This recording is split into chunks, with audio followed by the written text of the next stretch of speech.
Not started very wide, but it's hit the crack and gone even further astray after it's pitched. Again full and again flicked away on the leg side. Hello, hello. My goodness. Lillee really did ask for that, and that's really very silly.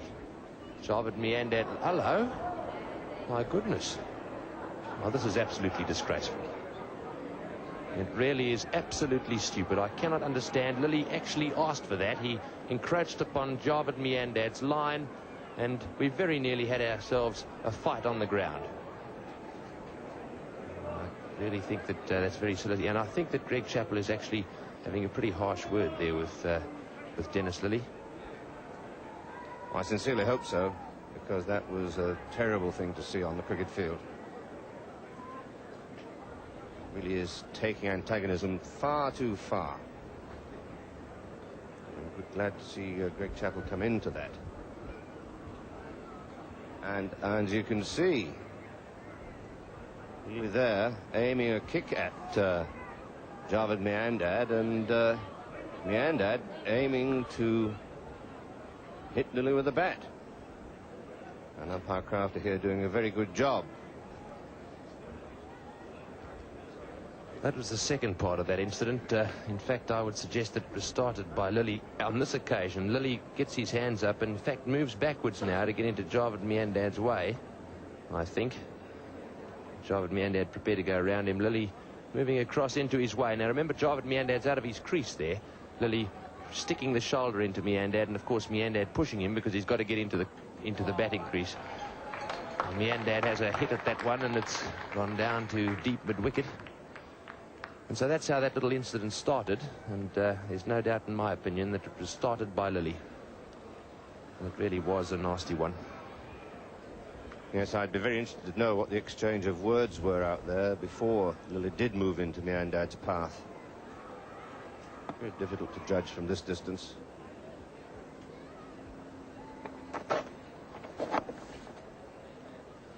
Well, I don't know that I've ever heard of an actual fight taking place on the cricket ground, but this is about as close as one has ever come to it.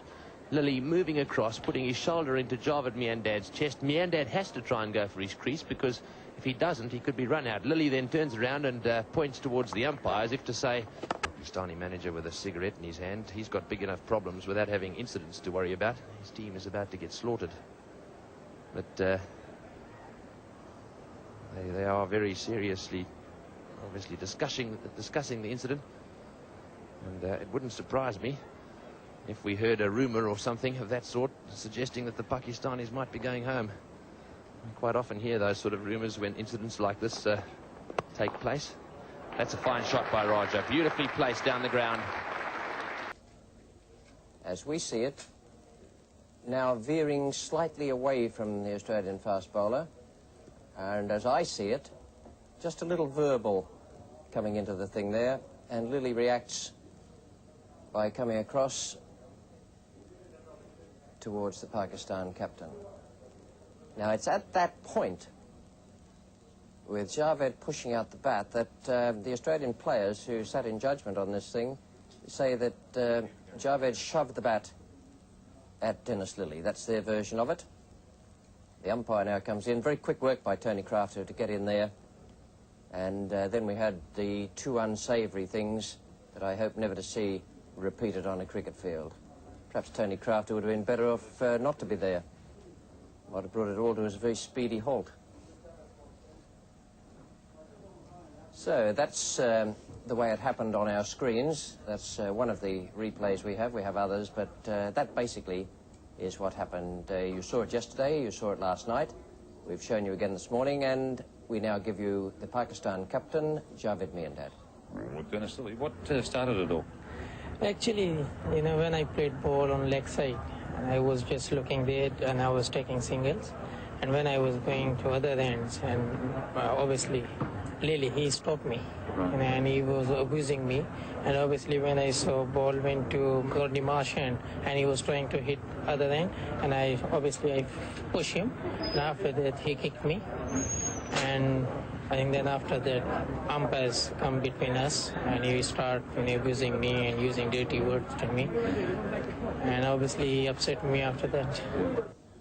3 o'clock on the 16th of November 1981. That's a time and an incident that will live long in the memories of those associated with Australian cricket. I haven't seen anything quite like that on the field. I've seen a few such little incidents over the years. One was John Snow at Lord's when he barreled Sunil Gavaskar, the Indian captain, was suspended for one match for so doing.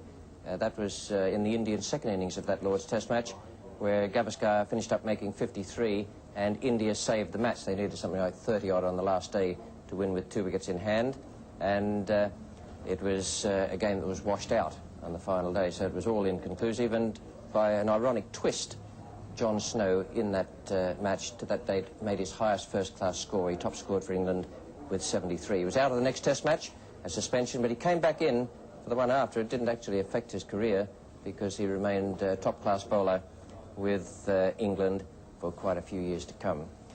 So Javed Miandad, the Pakistan captain, has given his version of the incident out there, the one that you've seen.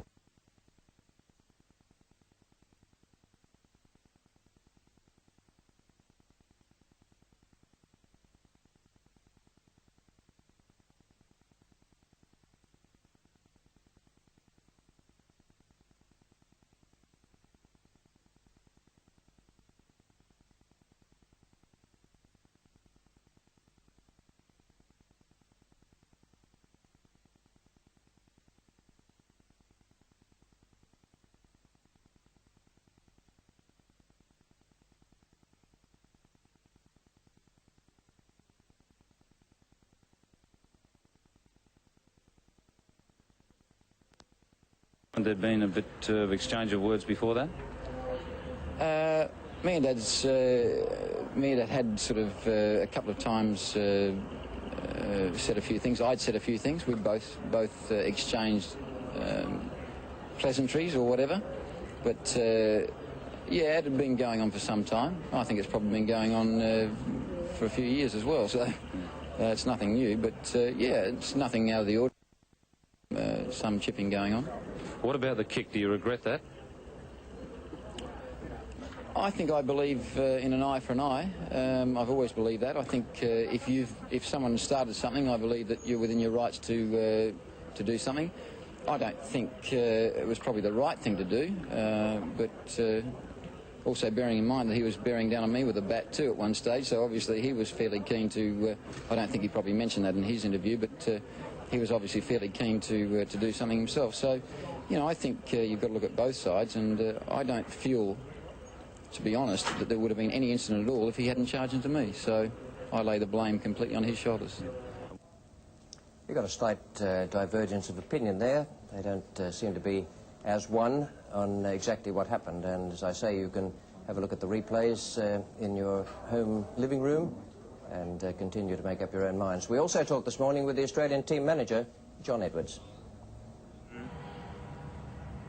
John Edwards, the Australian players have had a very good look at the Channel 9 replay of the incident. What was their version after looking at it? Well, after looking 7 or 8 times, Ian, at the slow-mo replays in particular, they came to the decision, most of them who hadn't been close to the incident, that Dennis did have some cause for a type of retaliatory action.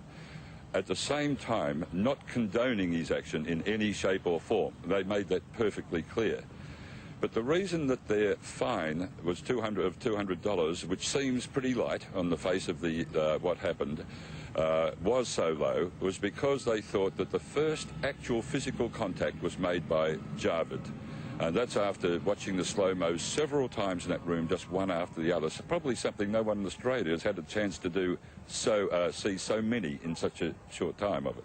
So they think, in their own opinion, that Javed's action was on purpose, that he hit Lillee on purpose. Oh, by all means. They think that he shoved him pretty forcibly, which shows up pretty well in that. That had he not done that, nothing else may have followed. And this is part of their reasoning in doing it. They're also a bit disturbed too that Dennis, of course, is the big mad man, which he has been for painted several years, or you've been with him longer than I have, but in 3 years of managing sides, I've got on famously. It's a pleasure to work with Dennis, although, you know, his aluminium bat thing gave us a bit of a stir-up. He's that sort of fellow. He's a volatile fellow. But by the same token, Jarvid's not exactly the white-haired boy around the place, and we go back to that Rodney Hogg incident in the Melbourne cricket ground when he ran him out while he was patting the wicket down. That didn't go over very well with Melbourne crowds, and the boys have found him a bit irritating on the field over the years. So he's not just the white-haired boy that he's sort of being painted as the big hero at the moment. But that's not, I'm not sort of trying a mudslinging match there. And by the same token, again, I'd point out that Lillee's action was certainly not condoned in any way by any members of the team. I think the major criticism they're coming under now is that the fine of 200 was too low. This seems to be the sensitive opinion, but it was unanimous. With that in mind, are you expecting any more from the board on the incident? I've heard nothing conclusive about that. No board member has mentioned that to me, although I did late last night see Phil Ridings and Lenny Maddox, and I've seen Bert Rigg this morning, and I've asked John Rogers, the secretary of the WACA here, to let me know if any further action's being taken. But I'd really just be